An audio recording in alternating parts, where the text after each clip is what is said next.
जी अस्सलाम वालेकुम दोस्तों, ये आप देख सकते हैं ये है मोनोअमोनियम फास्फेट। ये डीएपी के मुतबादिल आप इसको एक बैग इस्तेमाल करके डीएपी से ज़्यादा रिज़ल्ट हासिल कर सकते हैं। दोस्तों इसकी कीमत भी जो है वो कम है, डीएपी से 5-6 हज़ार दोस्तों इसकी कीमत कम है।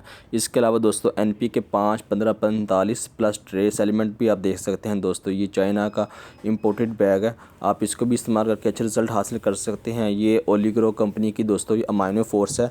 इसके अंदर दोस्तों ऑर्गेनिक मैटर भी होते हैं, नाइट्रोजन भी है इसके अंदर, और भी बहुत सी दोस्तों इसके अंदर जो है कैल्शियम है, मैग्नीशियम है, यानी कि मिक्स माइक्रोन्यूट्रिएंट्स इसके अंदर शामिल है। तो दोस्तों ये माल जो है ये सारा माल जा रहा है जमलेरा हाफिजुल्लाह बख्श साहिब हैं उनके। तो दोस्तों ये आप देख सकते हैं ये सारा इम्पोर्टेड माल है।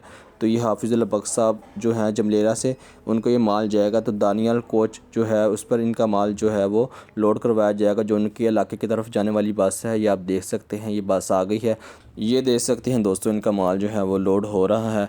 अगर आप भी बस के थ्रू अपना माल मंगवाना चाहते हैं फोर्ट अब्बास, चिश्तियाँ, हवेली, लखा, चूनिया, मंचनाबाद, तो दोस्तों इस बस के ज़रिए जो है और भी बसें यहाँ से गुजरती हैं, आप अपना माल जो है वो मंगवा सकते हैं। ये बिल्टी से ज़्यादा अर्जेंट सर्विस है, क्योंकि बिल्टी ने माल जो है वो आपको 1 से 2 दिन में पहुँचाना आता है, और इसने 4 से 5 घंटे में आपके इलाके में माल पहुँचाना होता है। दोस्तों आप भी ऑर्डर कर सकते हैं, हमारे दिए गए नंबर पर रब्ता करें और अपना ऑर्डर बुक करवा के इम्पोर्टेड खाद्य हासिल करके अच्छे रिज़ल्ट अपनी फसलों में हासिल करें। अल्लाह हाफ़िज़।